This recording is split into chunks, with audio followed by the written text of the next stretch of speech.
ഉദയം മുതൽ അസ്തമയം വരെ ദൈവം ഭൂമിയെ വിളിക്കുന്നു. ഞങ്ങളെ അതിവാത്സല്യമായി സ്നേഹിക്കുകയും അനുദിനം വഴി നടത്തുകയും ചെയ്യുന്ന ഞങ്ങളുടെ സ്വർഗസ്ഥ പിതാവായ തമ്പുരാനെ, യേശു തമ്പുരാൻ കൈ നീട്ടി അവനെ സ്പർശിച്ചുകൊണ്ട് അവനോട് അരുളി ചെയ്തു, എനിക്ക് മനസ്സുണ്ട്, നിനക്ക് ശുദ്ധി വരട്ടെ. തൽക്ഷണം കുഷ്ഠം മാറി അവന് സൗഖ്യം വന്നു.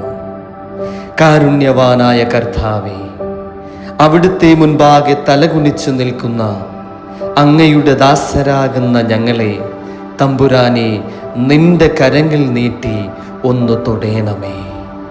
ഞങ്ങൾ സൗഖ്യം പ്രാപിക്കുമാറാകണമേ. സങ്കീർത്തനക്കാരൻ 50-ാം സങ്കീർത്തനത്തിൽ ഇങ്ങനെ പറയുന്നു: ദൈവം, യഹോവയായ ദൈവം അരുൾ ചെയ്തു, സൂര്യന്റെ ഉദയം മുതൽ അസ്തമയം വരെ ഭൂമിയെ വിളിക്കുന്നു. തമ്പുരാൻ വിളിക്കുന്നത് നാം ഓരോരുത്തരെയുമാണ്. ജീവിതത്തിൻ്റെ തിരക്കുകൾ കാരണം, ദൈനംദിന പ്രവർത്തികൾ കാരണം ദൈവത്തിൻ്റെ വചനങ്ങളെ നാം വിസ്മരിച്ചു പോകുന്നതാണ് മനുഷ്യ ജീവിതത്തിൻ്റെ എല്ലാ പരാജയങ്ങൾക്കും കാരണം. തമ്പുരാൻ നമ്മെ തൻ്റെ അടുക്കലേക്ക് വിളിക്കുന്നത് സമാശ്വസിപ്പിക്കുവാനാണ്, നിന്നെയും എന്നെയും സ്വാന്തനിപ്പിക്കുവാനാണ്. നമ്മുടെ ഈ ലോക ജീവിതത്തിൻ്റെ കെട്ടുപിണഞ്ഞു കിടക്കുന്ന അനേക പ്രശ്നങ്ങൾ, പ്രതിസന്ധികൾ എല്ലാം ആ കാൽവരിയിലെ കുരിശിൻ്റെ ചുവട്ടിൽ നമുക്ക് സമർപ്പിക്കാം.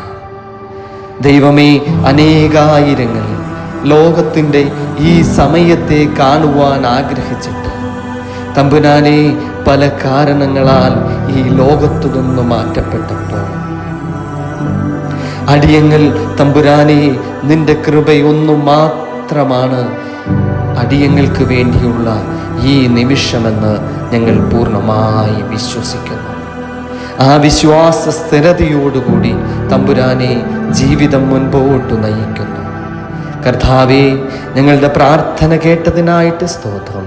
നിങ്ങളുടെ യാചനകൾക്ക് മറുപടി നൽകിയതിനായിട്ട് സ്തോത്രം. സകലവും ഞങ്ങൾക്കായി ജീവൻ വച്ച യേശുവിൻ്റെ നാമത്തിൽ തന്നെ ആമേൻ.